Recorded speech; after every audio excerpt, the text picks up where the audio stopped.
Mesdames et messieurs, c'est avec un plaisir tout particulier que je vous retrouve au lendemain de cette journée historique du mercredi 10 novembre 2021 au Bénin, journée qui a d'ailleurs marqué la restitution effective de 26 œuvres pillées en 1892 au détour de la conquête de Dahomey par le général Dode. Le sujet est au cœur de ce numéro de Carré Politique avec les invités médias déjà en plateau. Sergino Lokossou, bonjour. Bonjour Paul, bonjour à tous les Merci d'avoir accepté notre invitation. C'est moi. Face à vous, Koshimo Rumbaji, qui fait sa première entrée sur les plateaux de BNews. Koshimo, merci. Paul, bonjour et bonjour à tous les internautes de BNews. Avec vous, nous aborderons également cette déclaration de presse effectuée mardi dernier par le procureur spécial de la Cour de répression des infractions économiques et du terrorisme qui est revenu sur les circonstances de l'interpellation et de la garde à vue de maître Enoch Chadaré. L'avocat aurait avancé des arguments non vérifiés. En tout cas, on se retrouve dans un instant pour le débat.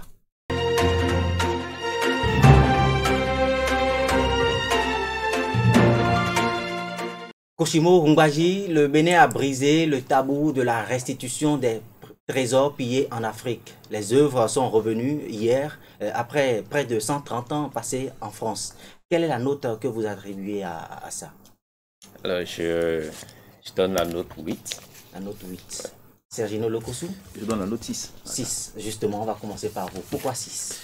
6 parce que c'est un sentiment de satisfaction et de responsabilité. En même temps, quand ces œuvres pillées ont finalement retrouvé la terre, le terre qui est la terre béninoise.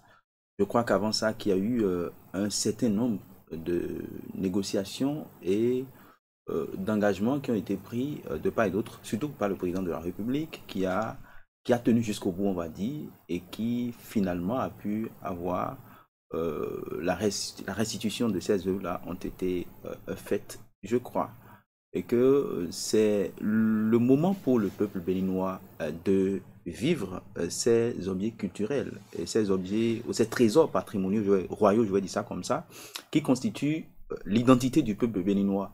Et c'est des trésors qui ont été pillés. Et de l'autre côté, on parle de butin de guerre parce que c'est lors de la guerre, vous l'avez rappelé dans votre introduction, que ces trésors ont été pillés. On parle de ce que, enfin, il y a eu beaucoup de commentaires et d'insinuations sur les réseaux sociaux. Et moi, ça n'est pas de mes habitudes, mais béninois que je suis, j'étais obligé de répondre à une Camerounaise qui a dit bon débarras pour ses œuvres, que c'est bon débarras et que elle posait le problème de l'entretien de ces œuvres. Est-ce que le Bénin a la capacité d'entretenir ces œuvres? Moi, j'ai dit, pour l'heure, ce n'est pas l'entretien et qui compte. Le débat ne se situe pas au niveau de l'entretien, de la conservation de ces œuvres, mais le débat se situe au niveau du retour de ces œuvres. Et le retour a été fait, je crois que, avant même le retour, conscient de ce qu'il faut bien garder ces œuvres qui constituent notre identité. Les gouvernants que nous avons aujourd'hui ont quand même pris la peine de mettre en place un certain nombre de choses, notamment les musées dans lesquels ces œuvres-là doivent rester. Et ces musées, certains sont en construction, et on l'a dit, les gouvernants l'ont dit dans le conseil des ministres hier, que les œuvres vont rester dans un endroit bien précis pour leur acclimatation en attendant d'être transférées dans les palais ou les musées qui seront apprêtés à cet effet. Je crois, en tant que bon béninois, on doit être fier de ce que des œuvres qui ont été pillées il y a 130 ans, on va dire, sont de retour. Et ces œuvres, je ne suis pas un initié, et je pense bien que toute proportion gardée, ces œuvres peuvent contenir des charges. C'est ce que les experts du domaine ont dit. J'ai eu à interviewer 2-3 experts du domaine qui ont dit que ces œuvres peuvent contenir des charges. Nous allons y revenir dans le développement. Leur retour, je crois que leur retour doit faire prendre conscience à tous les acteurs du développement de notre pays, notamment les acteurs politiques. Ils doivent comprendre aujourd'hui qu'il faut fumer le calumet de la paix, parce que l'un des rois dont les objets ou les biens patrimoniaux ont été pillés a quand même mis en place un grand symbole, le symbole de la Jade trouée, et qui demande à ce que tous les fils et toutes les filles du pays puissent unir leurs doigts pour boucher cette Jade trouée. Et on en a besoin pour le développement, on en a besoin pour mettre le pays sur l'orbite du développement, parce que le retour de ces objets, je crois qu'il y aura forcément quelque chose qui va bouger dans le développement du pays, surtout au niveau de la culture du pays. Et il faut quand même mettre en place un système pour permettre à tout le peuple béninois d'aller voir ce qu'on appelle œuvres, d'aller voir ces objets patrimoniaux et qui entrent en ligne de compte pour notre identité culturelle. Et je crois que le président de la République, au-delà de l'institution, de la charge qu'il porte, je crois que c'est quelqu'un qui aime sa culture parce que il est, à mon avis, je ne suis pas au palais, je ne défends pas le président de la République, je suis dans mon rôle d'observateur. Je pense que il est l'incarnation de cette expression qui dit ceci: la culture sans ma culture, ma culture. Et j'ai compris et qu'il est né au village. Et quand vous écoutez ce qu'il disait à Paris, justement, Sergino Lokosso, nous allons poursuivre. Koshimo Rumbadji, Sergino Lokosso parlait il y a un instant de fierté. Mais dans son discours, le président Patrice Talon n'a pas exprimé que de la fierté. Il a également estimé de l'insatisfaction quant au reste des œuvres qui sont aujourd'hui gardées encore en France. Vous espérez également un retour après cette première étape, comme l'a dit le président Patrice Talon? Oui, forcément, j'aurais pu donner 10, mais après, je m'aligne derrière le président qui est insatisfait. On aurait bien voulu que la restitution soit complète.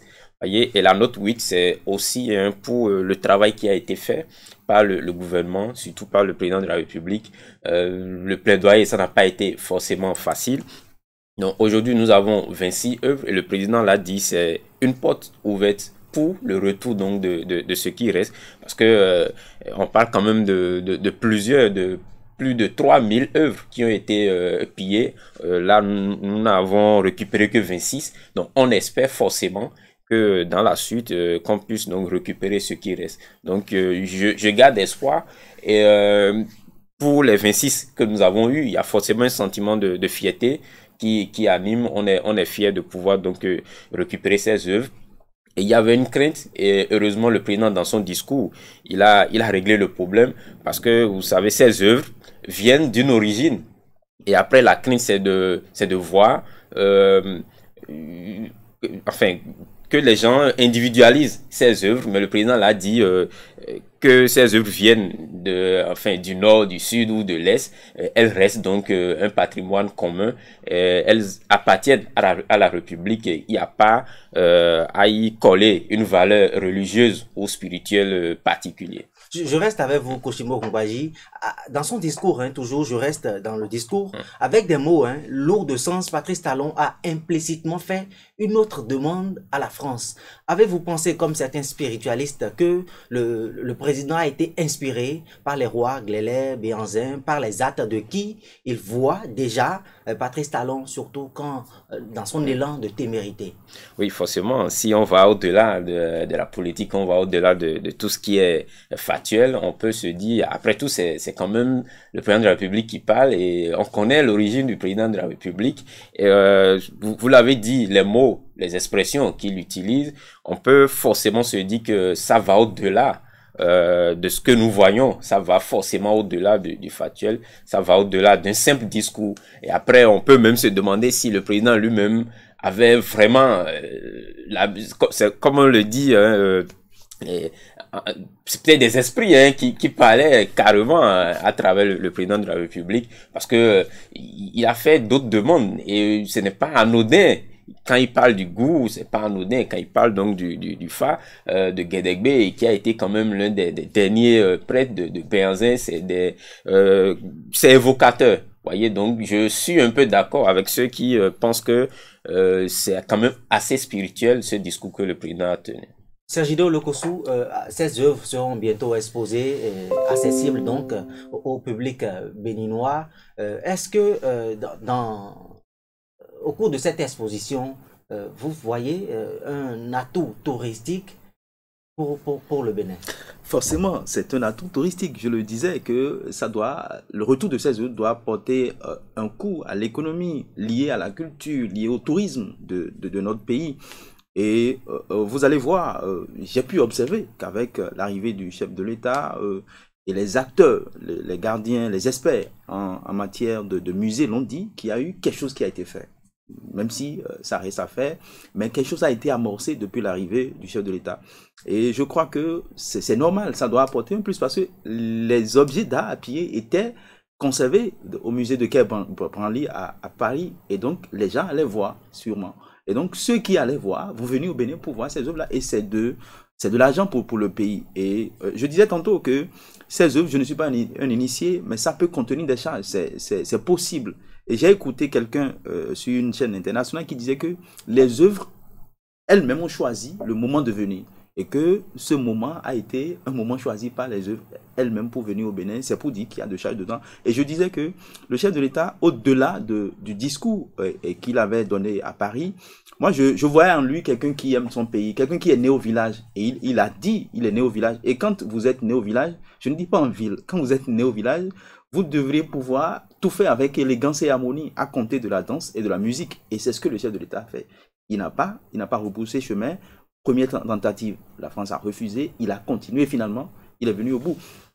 Et ça me rappelle le roi Béhanzin, quand il est au bout de force, il a reconnu que la France, il a reconnu le courage de l'armée française, la discipline de l'armée dirigée par d'autres. C'est pour dire quoi? C'est pour dire que, au-delà de tout, on est fier, sentiment de satisfaction, mais également de responsabilité. Responsabilité dans le sens où il faut que nous investissons davantage dans la promotion de ces œuvres-là, dans la conservation également de ces œuvres, parce que quelqu'un me disait la fois dernière que les Botchovian griffes, on les appelle ça, au fond, qu'on n'a pas besoin de les mettre dans des endroits climatisés. Quand vous allez dans des endroits abîmés, c'est par terre, c'est un peu partout, c'est par terre dans les villages, donc on n'a pas besoin de les conserver. Mais ici, au-delà du Botchovi que nous avons, on veut imprimer une autre dynamique à ça. Ça devient maintenant quelque chose qui entre dans le tourisme. Et donc, on doit bien les conserver avec toutes les indications qu'il faut, je crois.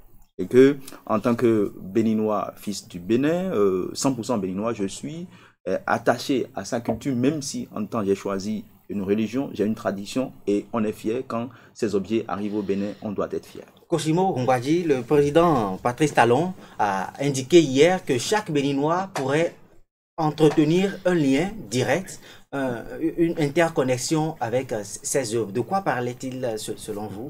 Oui, je pense que c'est ce que je disais tout à l'heure. Il fallait faire en sorte que les œuvres ou que certaines personnes ne fassent pas donc de ces œuvres une propriété personnelle.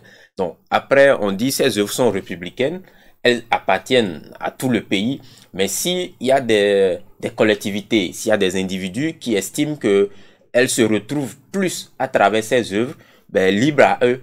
Mais le président l'a dit, la République va respecter ces liens individuels que les gens pourraient donc entretenir avec ces œuvres, mais la République ne va pas porter. Ce que la République porte, c'est ce qui est général, c'est ce qui est pour tout le monde. Ces œuvres appartiennent à tout le Bénin, quoi. Donc après, de toute façon, on peut pas nier que ces œuvres, qu'il y a qu'il y a des régions du pays qui doivent réclamer ces œuvres-là. Des familles entières. Qui doivent les réclamer, qui doivent en faire quand même une propriété privée. Mais quand on reste dans la logique que désormais, c'est devenu quand même des objets touristiques, on peut plus vraiment permettre que une partie du pays pense que bon, ok, c'est notre chose, c'est notre chose, non? Et c'est pourquoi j'apprécie vraiment cette logique que le président a très tôt imprimé, c'est-à-dire les œuvres sont républicaines, c'est un patrimoine commun.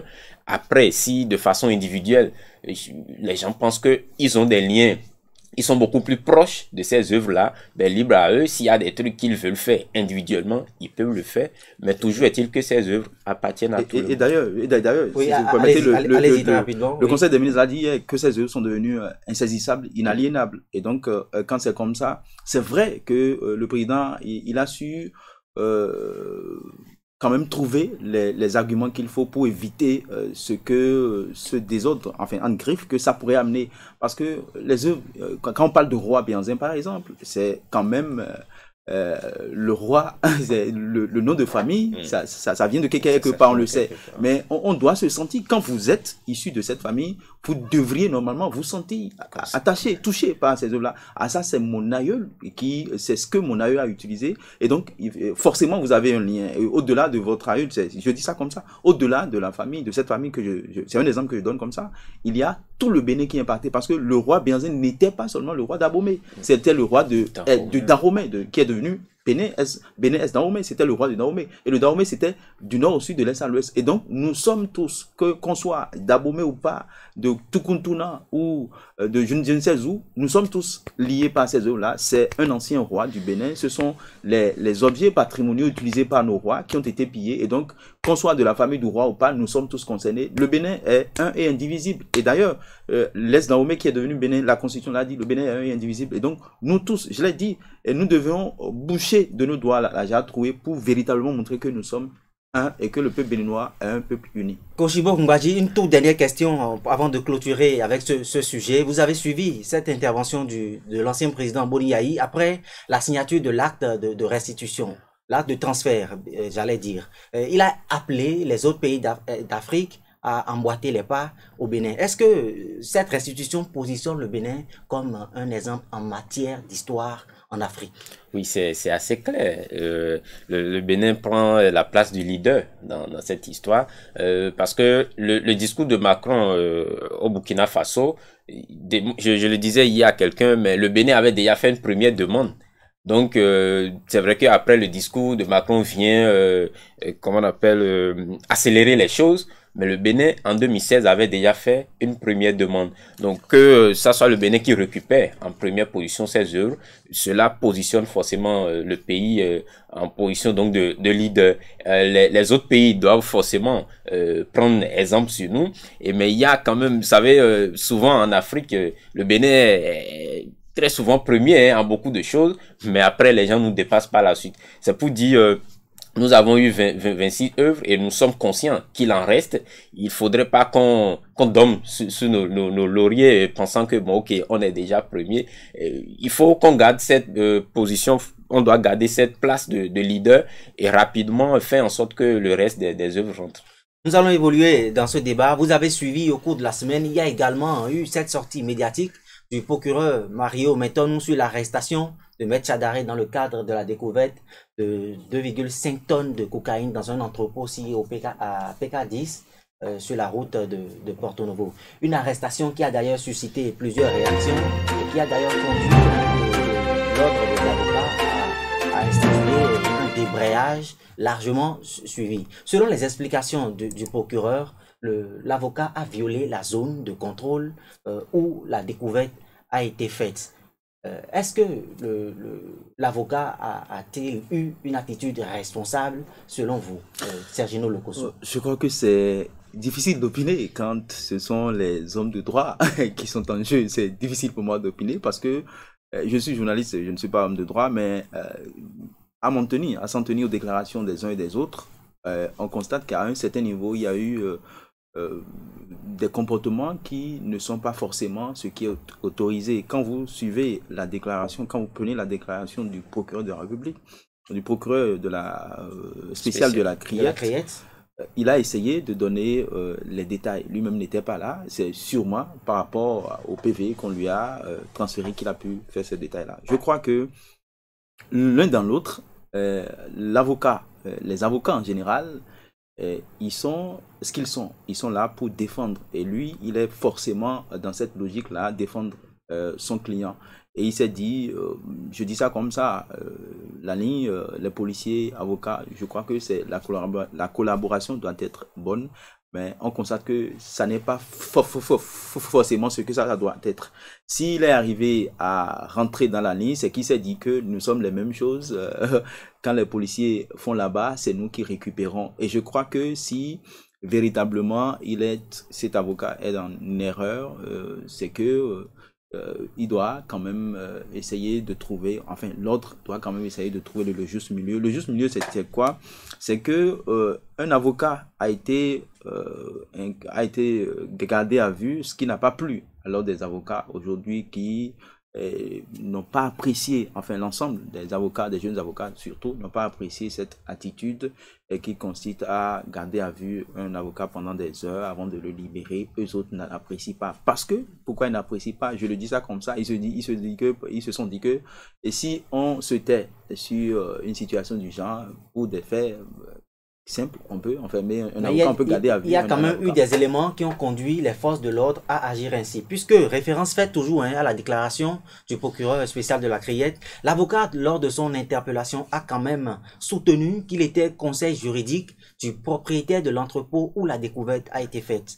Mais celui-ci avait formellement indiqué qui n'avait pas sollicité les services d'un avocat. Maître Enoch Chadaré aurait-il menti selon vous, Koshimo Mbadi? On ne peut pas le dire comme ça parce que de toute façon, les informations que le procureur spécial communique sont des informations qu'il a eues en fonction donc du PV qui lui a été adressé. De l'autre côté, les avocats aussi tirent le drap de leur côté. Ce qu'il faut retenir, c'est la crainte des avocats. Lorsque vous lisez leurs déclarations, je suis sûr, parce que le jour où l'information est sortie, moi je me suis dit, de toute façon, les policiers ont forcément... En tout cas, il y a eu quelque chose, parce que ça fait quand même assez simple de dire qu'on a interpellé un avocat, qu'on l'a molesté et tout.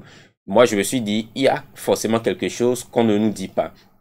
Et je disais tantôt, les avocats, leur crainte, c'est la suite. Parce que si facilement on peut garder à vue un avocat pendant plusieurs heures pour une telle situation, demain, c'est peut-être la porte ouverte, quoi. Et les avocats peuvent devenir les avocats ne veulent pas être traités comme de vils individus. Voyez, donc peut-être qu'ils savent que leurs confrères, il y a forcément quelque chose qu'on reproche à leurs confrères, mais le traitement, ils sont contre le traitement. Et lorsque vous lisez la déclaration du procureur, vous constatez que si on s'en tient à ce qui a été dit, dans ces conditions, c'est vite fait. On peut vite interpeller quelqu'un. On parle quand même de trafic de drogue.